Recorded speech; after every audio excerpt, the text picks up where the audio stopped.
Ka san rayuwa. Sai a hankali. Gaskiya ne. Ka dai san yaron nan nawa ko? Na san yaron ka sosai. Kai.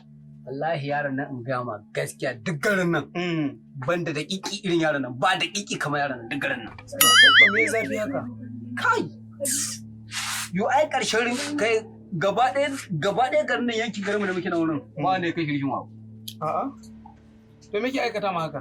Kai bari kawai. A yaron nan kawai sai dai a hankali wallahi bai da wayo ko kadan. Kai yaron ka sani baka san nawa ba. In zan baka labarin abin da nawa yake aikata abin ba a magana sai dai addu'a. Ko wallahi rai. Sai din nan babu wanda ya kai yaro na rubuce. To amma al'amarin da zamu dage da shi addu'a. To gaskiya ne. Amma ya kai yaro na kuwa. Shi yaron naka yana nisa ne? A'a ba nisa zan kira shi ma. Kira shi mu ji. Dan bakwai. Kai yaron nan akwai dan bakwai na san Allah dan dai kira mun shi nan. Na'am. Ya Allah zo nan. Yawa ga san ma. Na'am baba. Zo dan bakwai. Yawa. Yawa. Na'am baba. Da wannan dan baba. Yawa. Wanda kaji? Yawa. Zauna da kyau.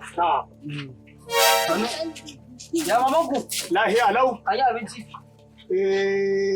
To an yi ba. Yanzu zan aike ka.